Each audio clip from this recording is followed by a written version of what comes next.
हरियाणा के बिजली मंत्री रणजीत सिंह चौटाला ने नारनौल के पंचायत भवन में जन परिवेदना की बैठक में बिजली विभाग के जेई को किया सस्पेंड। नारनौल के पंचायत भवन में जन परिवेदना समिति की मासिक बैठक का आयोजन किया गया। इस बैठक में हरियाणा के बिजली एवं जेल मंत्री रणजीत सिंह चौटाला ने 17 परिवार सुने, जिनमें से 13 परिवारों का मौके पर ही निपटारा कर दिया गया। इस दौरान बिजली विभाग के ऑपरेशन डिपार्टमेंट के एक जेई को सस्पेंड करने के आदेश भी दिए। रणजीत सिंह चौटाला ने जानकारी देते हुए बताया कि सस्पेंड किए गए जेई के खिलाफ अनेक शिकायतें थी, साथ ही पैसे लेने के भी आरोप लगे हैं। उन्होंने जेई को सस्पेंड करने के आदेश के साथ साथ विजिलेंस इंक्वायरी कराए जाने के भी आदेश दिए। रणजीत सिंह चौटाला ने किसान आंदोलन को लेकर कहा कि किसान आंदोलन के जरिए अपनी बात न रखें, बल्कि आपसी बातचीत के जरिए भी किसानों की समस्याओं का समाधान हो सकता है। टोटल 17 केसेस थे, 13 हमने फाइल कर दिए, 4 पेंडिंग है। एक जेई जो था पावर में, जो ऑपरेशन में था, उसके खिलाफ बहुत शिकायतें थी। ग्रीवेंसेस के मेंबर भी, उसका एरोगेंस बहुत था, उसने हर आदमी से बदतमीजी से बात करी और रिश्वत का भी आरोप था।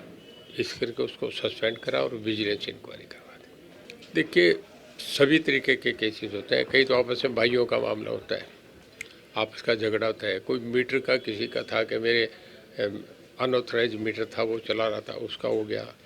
किसी का ज़मीन का मामला था, किसी के खेत में, किसी की सड़क पे अनऑथराइज कुछ बन गया। एक आधा रिलायंस का मामला था जिसमें इंश्योरेंस का पैसा नहीं दिया गया। तो अलग अलग तरीके की शिकायतें थी।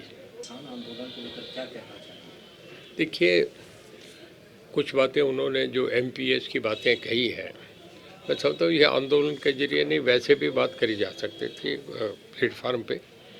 और अब है तो क्योंकि सब एजेंसीज इसमें इन्वॉल्व है, मेरे ख्याल में आज बातचीत भी होनी है उनकी।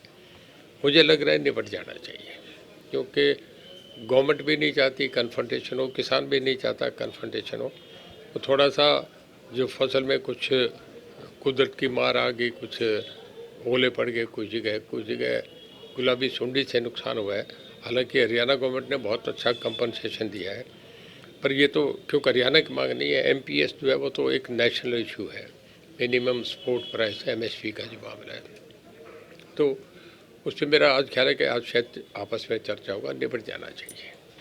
पर अगर मैंने ये कहा था, मुझसे पूछा गया, मैंने कोई क्लेम भी नहीं करा था, मुझसे ये पूछा गया कि क्या आप हिसार लोकसभा लड़ेंगे क्या, या विधानसभा लड़ेंगे।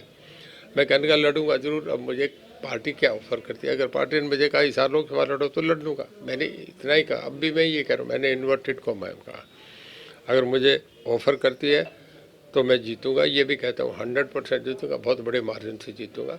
पर ये डिपेंड करता है, उन्होंने अब तक कोई मेरे से कोई टॉक्स नहीं रही।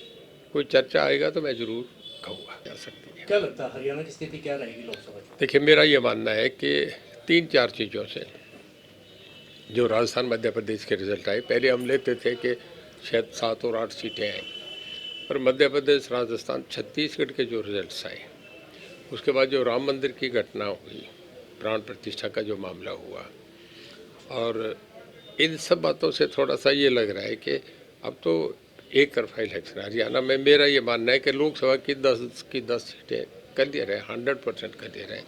इवन रोहतक भी बीजेपी जीतेगी।